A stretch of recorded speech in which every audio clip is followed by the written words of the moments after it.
Sa sobrang confident ng bansang ito, wala silang army. Sa sobrang mukhang fantasy world ang bansang ito, yung buhangin ng beach nila kulay itim at yung bukid nila hindi palay ang makikita, kundi lava. Dito din sinut ang Game of Thrones at Star Wars. At sa sobrang payapa ng bansang ito, may mga taon na walang krimen ang nangyari. As in zero, nada. Welcome to the unworldly country of Iceland.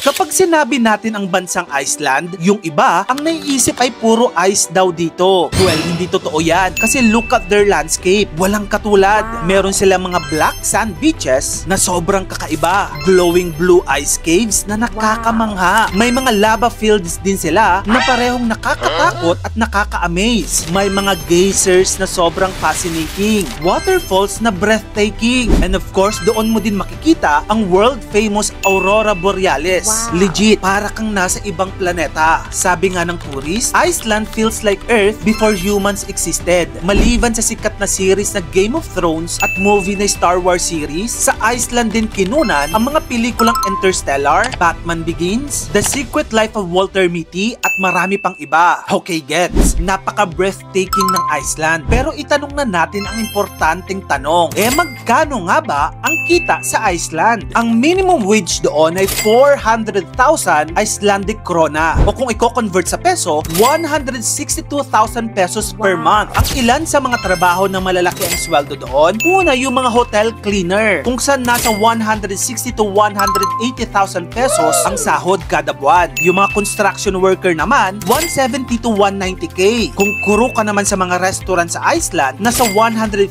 to 170k ang maaaring sahod mo. At yung mga nurse doon, 200 to 250k.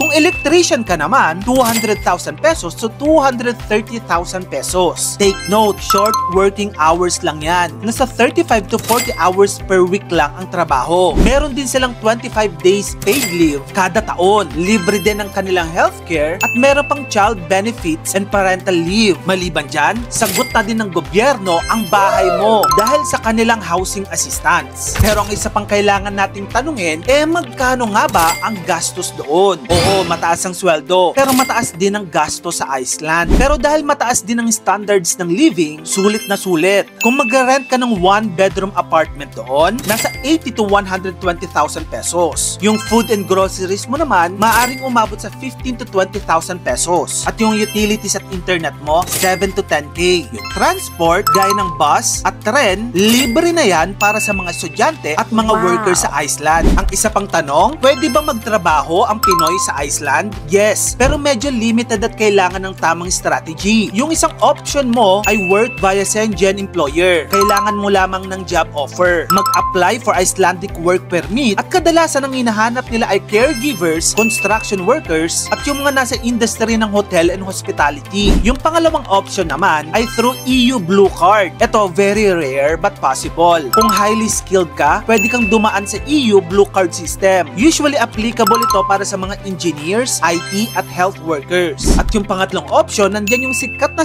study to work pathway. Mag-aral ka muna sa University of Iceland or ibang mga eskwelahan sa Iceland. After graduation, may residency extension ka for job hunting. Take note, kailangan ng Icelandic employer sponsorship. Hindi ka pwedeng basta mag-walk-in lang or tourist visa route. Bakit nga ba mahirap pumasok sa Iceland? Una, tight immigration rules. And then, small job market lang kasi yung populasyon lang ng Iceland, 400,000 na katao. Mas marami pang tao sa Cubao. And then, dapat may employer na willing mag-sponsor sa'yo. Pero once na makapasok ka, ibang level ang quality ng buhay sa Iceland. Hindi ka lang parang lumipat sa ibang bansa ha, kundi para kang lumipat sa ibang planeta. Dahil sa ganda ng tanawin at ganda ng pamumuhay. Ikaw, kung bibigyan ka ng pagkakataon at mabigyan ka ng job offer sa Iceland, tatanggapin mo ba? Tara, pag-usapan natin yan sa comment section. Meron ka pa bang ibang mga bansa na gusto mong i-feature sa ating channel? Comment down below. I-follow mo na rin ako at mag-subscribe ka sa aking bagong YouTube channel. Yun lang, maraming salamat sa panonood mga kamagkano.